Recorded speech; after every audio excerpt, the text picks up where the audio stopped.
Hi friends, welcome to Vaishnav property. ನೋಡಿ, ಮಣ್ ರೋಡಿಗೆ ಅಟ್ಯಾಚ್ ಆದಂಗೆ 2 ಎಕರೆ 10 ಗುಂಟೆ ಒಂದು ಅಗ್ರಿಕಲ್ಚರ್ ಲ್ಯಾಂಡ್ ಬಂದಿದೆ. ಇದು ನಿಮಗೆ ಮೈಸೂರಿಂದ 75 ಕಿಲೋಮೀಟ್ರ್ ಆಗುತ್ತೆ, ಮತ್ತು ವಿತ್ ಬೋರ್ವೆಲ್ ಇದೆ. ಮತ್ತು ಚಾಮರಾಜನಗರದಿಂದ 17 ಕಿಲೋಮೀಟ್ರ್ ಆಗುತ್ತೆ, 17 ಕಿಲೋಮೀಟ್ರ್ ಆಗುತ್ತೆ ಚಾಮರಾಜನಗರದಿಂದ. ನೋಡಿ, ಪ್ರೆಸೆಂಟ್ ಬಾಳೆ ಹಾಕಿದ್ದಾರೆ. ನೋಡಿ, ವಾಟರ್ ರನ್ನಿಂಗಲ್ಲಿದೆ. ಇವಾಗ ತೋರಿಸ್ಕೊಡ್ತೀನಿ. ನೋಡಿ, 2 ನೀರು ಬೀಳುತ್ತೆ. 3 ಎಕರೆಗೆ ಆರಾಮಾಗಿ ಮೇಂಟೆನೆನ್ಸ್ ಮಾಡ್ಬೋದು. ಇದು ನಿಮಗೆ ರೆಡ್ ಸಾಯಿಲ್ ಬರುತ್ತೆ, ಮತ್ತು 2 ಎಕರೆ 10 ಗುಂಟೆಗೂ ಡ್ರಿಪ್ ಇರಿಗೇಷನ್ ಆಗಿದೆ. ವಿಡಿಯೋ ಮೊದಲೇ ತೋರಿಸಿದ್ನಲ್ಲ, ಅದೇ ರೋಡು, ಅಂದರೆ ಮಣ್ ರೋಡು.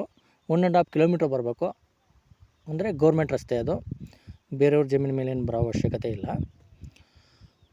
ಮತ್ತು ನಿಯರ್ ಬೈ ಒಂದು ಚಿಕ್ಕ ಲೇಕ್ ಇದೆ. ನೋಡಿ, ಅದು ಕೌ ಸೆಡ್ ಮಾಡ್ಕೊಂಡಿದ್ದಾರೆ ಪಕ್ಕದ ಜಮೀನವರು. ನೋಡಿ, ಈ ಥರ ಬರುತ್ತಲ್ಲ ಮಣ್ಣು, ಪ್ಯೂರ್ಲಿ ರೆಡ್ ಸಾಯಿಲ್ ಬರುತ್ತೆ. ನೋಡಿ, ಇಲ್ಲೊಂದು ಮನೆ ಕಾಣಿಸ್ತಾ ಇದೆಯಲ್ಲ, ಅದು ಫ್ಯಾಮಿಲಿ ಸ್ಟೇ ಇದ್ದಾರೆ ಇಲ್ಲೇ, ಅಂದರೆ ಅದು ಪಕ್ಕದ ಜಮೀನವ್ರದ್ದು. ಆ ಬೇಲಿ ಕಾಣಿಸ್ತಾ ಇದ್ದಾರೆ, ಬೇಲಿನ ಮೇಲ್ಗಡೆಗೂ ಬರುತ್ತೆ, ಅಲ್ಲೂ ಬಾಳೆ ಹಾಕಿದ್ದಾರೆ. ನೋಡಿ, ಇವರು ಫರ್ ಏಕರ್ ಬಂದು 22 ಲ್ಯಾಕ್ಸ್ ಹೇಳ್ತಾ ಇದ್ದಾರೆ. ನೆಗೋಷಿಯಬಲ್ ಆಗುತ್ತೆ. ಇಂಟ್ರೆಸ್ಟ್ ಇದ್ದರೆ ಕೆಳಗಡೆ ನಂಬರ್ ಕೊಟ್ಟಿರ್ತೀನಿ, ಕಾಲ್ ಮಾಡಿ.